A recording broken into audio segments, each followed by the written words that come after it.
Home petrol pump है तो MMR road पे वाक़या है। तो मेरी गाड़ी में ना वो 60 लीटर से भी ज्यादा पेट्रोल डाला गया।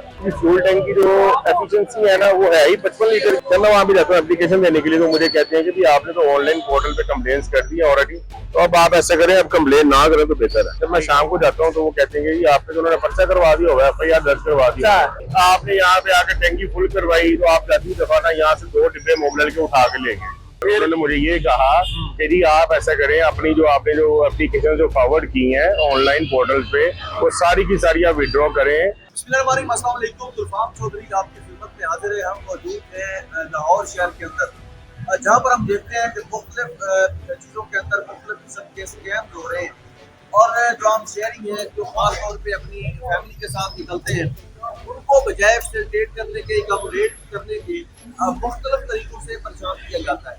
हमारे साथ एक ऐसे दोस्त मौजूद हैं जो पेट्रोल के हवाले से पेट्रोल पंप पर जाते हैं और उनकी जो गाड़ी की टैंकी है उसमें 55 लीटर पेट्रोल की गुंजाइश होती है, जबकि जो पेट्रोल पंप वाले हजरात हैं वो उस टैंकी के अकॉर्डिंग 73 लीटर पहुंच जाता है। जो पहले मौजूद होता है 15 लीटर, उसके अलावा वो 60 लीटर डाल देते हैं, यानी कि टोटल जो है 55 लीटर की टैंकी में 75 लीटर पेट्रोल डाल दिया जाता है। अभी हम उनसे बात भी करेंगे इस हवाले से क्या पेशरफ हुई है और पंप वाले जो पंप के मालिकान है उनके साथ क्या इस हवाले से बातचीत हुई है, उससे बात करते हैं। हमारे साथ होम पेट्रोल पंप है तो MMR रोड पे वाक़या है। ठीक है, वहाँ पे उस लड़के को जाके मैंने कहा कि ये मेरी गाड़ी का ना टैंक फुल कर दो। उसने इसी दौरान ना कहा कि ठीक है मैं कर देता हूँ। अच्छा, उसने जब टैंक फुल किया तो उसने मुझे आगे कहा कि ये आपका टैंक फुल हो चुका है। तो मैंने कहा कितनी पेमेंट बनी है आपको? उन्होंने कहा मीटर पे चेक कर लीजिए। मैं मीटर पे देखता हूँ 19,401 रुपए की पेमेंट उन्होंने बनाई होती है मेरे टोटल। अच्छा ठीक है, तो 19,401 रुपए की जब पेमेंट मैं देखता हूँ तो मैं उसको कहता हूँ कि भाई ये तो आपने पेमेंट बहुत ज्यादा बना दी, हालांकि इतनी पेमेंट बनती नहीं है। तो उसने कहा नहीं आपको हमने ठीक डाल के दिए। मैंने कहा पहले भी कई दफा टैंक फुल करवाया है तो मैक्सिमम 13,000 नहीं तो 14,000 नहीं तो मैक्सिमम मैंने कहा 15,000 तक हो सकती है, इससे ज्यादा वैसे पेमेंट नहीं बनती मेरी। ठीक है, उसने नहीं हमारी मेजरमेंट बिल्कुल ठीक है। मैंने कहा ठीक है, मैं कोई बहस तकरार नहीं करता क्योंकि फैमिली भी साथ होती है, वैसे भी कभी ऐसी नौबत ही नहीं आई। तो मैं उसको ना पेमेंट देके तो मैं ना वाया अपने ATM डेबिट कार्ड के थ्रू उनको पेमेंट रिसीव करवाता हूँ। ठीक है, वो पेमेंट अपनी कार्ड दे तो मुझे अपना जो होता है ATM कार्ड मेरे हैंड ओवर करते मैं वहां से चला जाता हूँ। अच्छा, जब मैं घर जाता हूँ तो मैं ना कैलकुलेट करता हूँ कि आया कि मेरी गाड़ी में पेट्रोल डला कितना है। वो जब कैलकुलेशन मैं करता हूँ तो उसी हिसाब से, क्योंकि जो उस दिन पेट्रोल की प्राइस थी 321 या 22 थी, तो उस हिसाब से तकरीबन मेरी गाड़ी में ना तो 60 लीटर से भी ज्यादा पेट्रोल डाला गया। ठीक है, तो मैंने कहा 14 से 15 लीटर तो ऑलरेडी पहले मेरी गाड़ी में मौजूद था, तो 60 लीटर वो लगा ले और 15 लीटर अगर ये लगाया तो ये तो 75 लीटर बन गया। ठीक है, तो मैं भी जब देखता हूँ वेबसाइट पे हैवल की यदि आया कि इसका फ्यूल टैंक की एफिशिएंसी क्या है, तो पता चलता है कि जी इसकी फ्यूल टैंक की जो एफिशिएंसी है ना वो है ही 55 लीटर, क्योंकि कभी ऐसा फ्रॉड हुआ ही नहीं है मेरे साथ। अच्छा ठीक है, तो मैं जब उसको फिर उसका बहुत जायजा लेता हूँ कि चले 55 लीटर उन्होंने मेंशन की है, 56 हो सकता है, 57 हो सकता है, 58 हो सकता है, और इतना डिफरेंस नहीं आ सकता। ठीक है, तो मैं इसी सिलसिले में ना कंप्लेन कर देता हूँ ओगरा के ऑनलाइन पोर्टल पे। ठीक है, ये तकरीबन रात की बात है, कोई उसी दिन ये 25 को मैंने पेट्रोल डलवाया तो उसी रात को तकरीबन सुबह अर्ली मॉर्निंग तकरीबन 2:57 पे ना ओगरा को जो मैं कंप्लेन करता हूँ मुझे उसी टाइम ना एक उनका ट्रैकिंग नंबर जारी हो जाता है कंप्लेन का। ठीक है, साथ ही मैं थोड़ी देर के बाद साथ ही ना सिटीजन पोर्टल पे कर देता हूँ एक कंप्लेन, उसका भी ट्रैकिंग नंबर आ जाता है। उसके बाद मैं करता हूँ सेफ सिटी ऐप है पंजाब पुलिस वालों की, वहाँ पे मैं ना ऑनलाइन कंप्लेन फाइल कर देता हूँ। ठीक है, तो मुझे ना गुलबर्ग थाने के ना ASI है, कोई मुझे उनका नाम नहीं याद, मेरे ख्याल से इमरान नाम था उनका। उनकी कॉल आती है 3:47 पे। ठीक है, फिर जी हम थाने से बात कर रहे हैं, गुलबर्ग थाने से, तो हम यहाँ पे आए पंप पे, तो काइंडली अगर आप आ सके तो मौके पे आप आ जाए। मैंने कहा जी मैं तो घर पे हूँ, तो मैं लिहाजा ये है कि सुबह कल ना अर्ली मॉर्निंग आ जाऊंगा आपके पुलिस स्टेशन में, तो वहाँ पे रिटर्न एक एप्लीकेशन दे दूंगा। ठीक है, जब मैं वहाँ भी जाता हूँ एप्लीकेशन देने के लिए तो मुझे कहते हैं कि जी आपने तो ऑनलाइन पोर्टल पे कंप्लेन कर दी है ऑलरेडी, तो अब आप ऐसा करें, अब कंप्लेन ना करें तो बेहतर है। ये तो मैंने उससे पूछा, मैंने कहा भी आप क्यों ऐसा कह रहे हैं कि ऑनलाइन मैं आपको आप कम से कम मुझे ई-टैग कर दें मेरी एप्लीकेशन को। उन्होंने कहा नहीं जी नहीं, वो आपकी जो पोर्टल की कंप्लेन है वही आप उस पर ना प्रोसीड करें। तो मैं भी मतलब मुतमईन होकर मैं चला जाता हूँ वहां से। तो तकरीबन ना ये बात को गुजरते हैं कोई 10 से 12 दिन, मुझे ना थाना गुलबर्ग की इन्वेस्टिगेशन डिपार्टमेंट से कॉल आती है कि भाई आप आमिर भट्ट बात कर रहे हैं। मैंने कहा जी मैं आमिर पर बात कर रहा हूँ। कहते मैं ना गुलाम मुस्तफा सब इंस्पेक्टर बात कर रहा हूँ इन्वेस्टिगेशन डिपार्टमेंट से। ठीक है।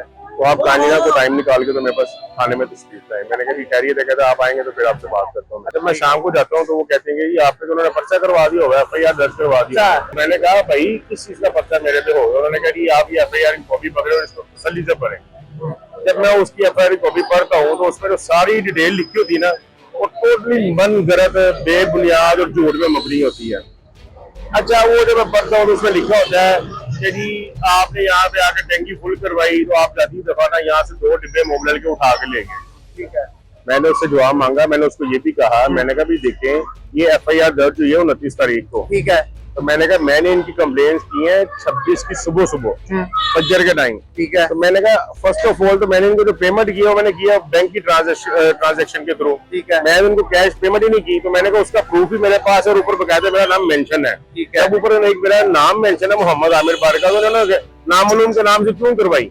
वो कहते जी अब हम ये नहीं बता सकते। उन्होंने FIR दर्ज कर दी। वो समझ ले कि वो जो पंप मालिकान था ना तो मालिक था वो मेहर अरशद महमूद, उसने हमारी पंजाब पुलिस को गुमराह किया। उन्होंने गुमराह किया कि जी ये बंदा आया था ये हमें पैसे कैश देके गया है। उसकी CCTV फुटेज मंगवाने के लिए वो शायद मैं भी कह रही हूँ।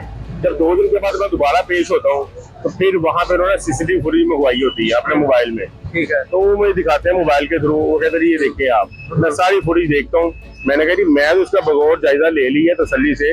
अब आप मुझे ये बताएं, मुझे तो यहाँ पे मैं नजर ही कहीं नहीं आ रहा कि मैं डिब्बों को हाथ भी लगाया या डिब्बों की साइड पे भी मैं गया हूँ। ठीक है। मैं कहा ये तो आप खुद देखें ना। उन्होंने कहा जी आप बिल्कुल मुझे नजर नहीं आ रहा। वहां पे ये है गाड़ी आपने टैंक फुल करवाया तो इधर बाद आपने उनको पेमेंट किया वाया ATM कार्ड के थ्रू तो आप अपनी फैमिली को साथ लेके चले गए। ये तो हमें नजर आ रहा है। अब डिब्बे यहाँ से जाते हुए हमें नजर नहीं आ रहे उनको भी। तो उन्होंने सवाल किया उनके जो आए थे लीगल एडवाइजर और साथ में उनके जो मुलाजिमान आए थे मेहर अरशद महमूद साहब के, जो खुद भी फ्रॉडी हैं, जो 1 नंबर के फ्रॉडी हैं, क्योंकि ये ब्लैकमेल का बहुत बड़ा ही ग्रुप है और ये ब्लैकमेलरों का ग्रुप है।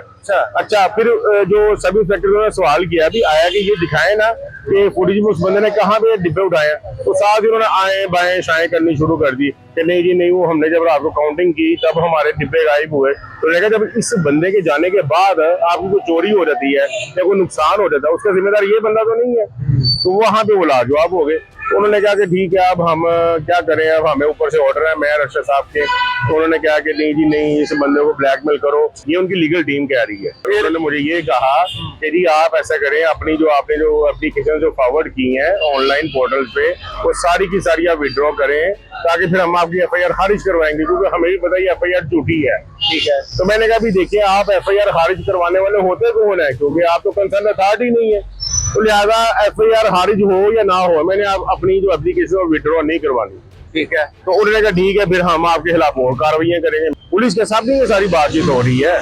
पुलिस वालों ने फिर जब उसका एनालिसिस किया तो उन्होंने देखा कि ये पर्चा बिल्कुल ही बेबुनियाद है। वो पुलिस वाले खुद भी कह रहे थे।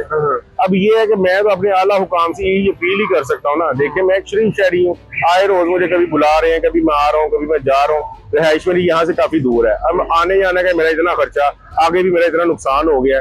अब ये जो है ना ये मुझे कह तो रही है कि भी आप पहले विड्रॉ करें फिर FIR खारिज करेंगे, बट मैं फिर भी अपने आला हुकाम से यही अपील करता हूँ अगर मेरी ये FIR जो मेरे खिलाफ इन्होंने करवाई है अगर वो हकीकत में मबनी है तो मुझे गिरफ्तार करें। अगर वो झूठी और बेबुनियाद है तो उसको खारिज करके जो इनके खिलाफ लीगल कार्रवाई बनती है काइंडली वो की जाए। अभी तक कोई कार्रवाई नहीं हुई। अभी तक ओगरा वालों ने कंप्लेन मेरी आगे DC साहब के पास पड़ी हुई थी। उन्होंने AC को मार्क किया, AC मॉडल टाउन को। AC मॉडल टाउन के पास 1 अप्रैल की पेंडिंग पड़ी हुई है, क्योंकि AC मॉडल टाउन जो अब्दुल समी है ना वो इनके साथ वैसे ही मिला हुआ है। उनके साथ अफसर है ये जो पंप मालिकान है। आप कोई भी पंप उठा के देख ले जो बेईमानी करता होगा ना वो AC की निगरानी में बेईमानी कर रहा है।